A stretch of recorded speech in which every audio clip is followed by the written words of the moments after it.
Supreme court की इमारत से मरकजी गेट से ये मनाजिर हम आपको बराह रास्त दिखा रहे हैं, जहां पर पाकिस्तान तहरीक इंसाफ की खवातीन जो क्लेम करती हैं, जिनका यह दावा है कि कौमी असम्बली हो या सूबाई असम्बलियाँ, वहाँ पर इनकी मखसूस नशिस्तें हैं और ये नशिस्तें इनको मिलनी चाहिए। ये वो खवातीन हैं कंवल शौसफ, जिनको हेड कर रही हैं, इस वक्त सुप्रीम कोर्ट में पेश हैं। उनके साथ चंद वकला भी मौजूद हैं खवातीन, और विक्ट्री का निशान बना रही हैं। चूँकि आज समाअत थी, लंबे दलाइल चले, सुप्रीम कोर्ट का फुल बेंच, तमाम सुप्रीम कोर्ट के जजेस इस केस को सुन रहे हैं, और ये खवातीन जो हैं इस वक्त जो यहाँ पर मौजूद हैं बड़ी होपफुल हैं कि उनकी जमात यानी सुन्नी इत्तेहाद काउंसिल ये केस जीतेगी, और जो सीटें Noon league, people's party, ANP, JUI या दीगर जमातों को दी गई हैं वो वापस उन्हें मिलेंगी। ये आप देख सकते हैं कंवल शौसफ विक्ट्री का निशान बना रही हैं, उनके साथ दीगर खवातीन भी मौजूद हैं, और ये वो अक्सरियती खवातीन में इनमें से ज़्यादातर वो हैं जिनका नाम आया है कि वो PTI की मखसूस नशिस्तों पर पार्लियामेंटेरियन बनेंगी, यानी सुन्नी इत्तेहाद काउंसिल की तरफ से। आप ये मनाजिर सुप्रीम कोर्ट से बराह रास्त देख रहे हैं। जहाँ पर पाकिस्तान तहरीक इंसाफ की खवातीन सुप्रीम कोर्ट के मरकज़ी के दरवाजे पर जमा हैं, और ये मुतालबा कर रही हैं सुप्रीम कोर्ट ऑफ पाकिस्तान के फुल कोर्ट से, चीफ जस्टिस काजी फाइज ईसा से और उनके साथी जजेस से, कि उनकी मखसूस नशिस्तें उन्हें लौटा दी जाएँ। तो अब जो है हमारी उम्मीदें जो है वो वापस अब जा गई हैं, क्योंकि खान साहब जो है ना वो बहुत दरवेश बंदा है, बहुत ज़्यादा वो एक तरफ से हम देखें तो वो बहुत आजिज़ इंसान है, तो अल्लाह ताला कभी आजिज़ों के साथ बुरा नहीं करता है। तो उम्मीद है कि उनके जो रिजर्व की सीटें हैं ये हमें इंशाल्लाह वापस मिलेंगी।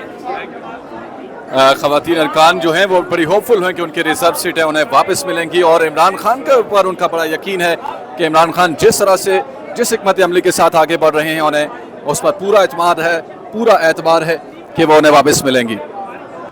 खवातीन अरकान पार्लियामेंट जो दावा कर रही हैं कि वो रुकन हैं, मगर अभी तक उन्हें सीटें नहीं मिली। आप देखिए हमारी वाहिद पार्टी जमहूरी पार्टी है, जिसमें इमरान खान साहब की 4 बहनों में से किसी एक को भी उन्होंने कभी किसी असम्बली का मेंबर नहीं बनाया, इस पार्टी की किसी ओहदे पे नहीं आज तक लगाया, ना उनकी बेगम साहिबा जिनके ऊपर इतनी आप बातें करते हैं या लोग बातें करते हैं उनको नहीं, लेकिन पार्टी की तमाम कारकुनान को इज्जत दी है, एहतराम दी है, और उनके लिए हमेशा जो है वो स्ट्रगल की है। और इस केस के हवाले से खान साहब बहुत ज़्यादा सेंसिटिव हैं, 1.5-2 महीने से वो बहुत परेशान थे। बारहा मुझे भी पैगाम आया, मैं गई हूँ मिली, तब भी उन्होंने कहा है उनको अपनी खवातीन की फिक्र थी, और मुझे पूरी उम्मीद है अपनी इस सुप्रीम कोर्ट से, जिस तरह की डिस्कशन हो रही है और प्रोपोर्शन ऑफ रिप्रेजेंटेशन की बात हो रही है, सैंक्टिटी ऑफ जो वोटर्स हैं और उनके वोट की बात हो रही है, नुमाइंदगी की बात हो रही है, सीटों की बात हो रही है, पार्लियामेंट्री पार्टी की डेफिनेशन पूछी गई, पॉलिटिकल पार्टी की डेफिनेशन इस्टेब्लिश हुई। उसके बाद उम्मीद है कि जो 13 जनवरी की रात को हमारे साथ सलूक हुआ था कि हमारा बल्ला छीना गया, और यहाँ मेंशन कर दूँ कि बल्ला छीन जाने की वजह से जो 5% कंपल्शन होती है पॉलिटिकल पार्टी के ऊपर कि उन्होंने खवातीन को डायरेक्ट इलेक्शन लड़ने के लिए सीटें देनी होती है, वो राइट भी हमसे छीन लिया गया। रिजर्व सीट्स तो हमसे गई गई थी,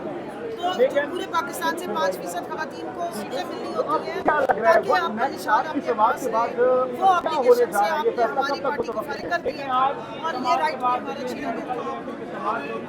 ये नुकता मैंने अभी आपके सामने उठाया है। कंवल शौसफ, आपने उनकी गुफ्तगू सुनी, वो कह रही थी कि ना सिर्फ रिजर्व सीटें हमने खो दी, बल्कि डायरेक्ट इलेक्शन की जो 5% की सीटें जो PTI ने हमें देनी थी वो भी हमें नहीं मिली, और यूँ हमारा नुकसान जो है वो डबल हो गया। नहीं, हमें उन पे भी यकीन है कि वो भी हक पे फैसला करेंगे। उन्होंने यही बात की कि अगर बल्ला ले लिया गया था तो बल्ला दोबारा से आप लोग अलॉट करा सकते थे, बट वो ये हो ही नहीं सकता, ये लॉजिक ही नहीं है, आप लोग दोबारा उसको अलॉट नहीं कर सकते, वो सुप्रीम कोर्ट की उसकी बिल्कुल मनफी हो जाती। तो बस वो यही बात कर रहे थे, और बाकी ये है कि इंशाल्लाह हमें अपने जजेस पे यकीन है, तो फैसला हमारे हक में आएगा। Manazir supreme court of Pakistan के अहाते से बराह रास्त आप तक पहुँचा रहे हैं। एक बड़ी बैटल है, PTI अगर मखसूस नशिस्तों का ये केस जीत जाती है तो यकीनी तौर पर PTI की बड़ी फतह होगी, और कौमी असम्बली हो या सूबाई असम्बलियाँ, वहाँ पर PTI का नंबर बढ़ जाएगा, और जब नंबर बढ़ेगा तो पहले से इतनी बड़ी अपोजिशन मज़ीद बहुत तगड़ी अपोजिशन में बदल जाएगी, और यूँ मेरा ख्याल है हुकूमत के लिए ये बहुत मुश्किल होने वाला है। और ख़ुद वज़ारत उज़्मा के लिए जो नंबर है शहबाज शरीफ का, वो भी कहीं ना कहीं डेंजर हो सकता है, खतरे में पड़ सकता है।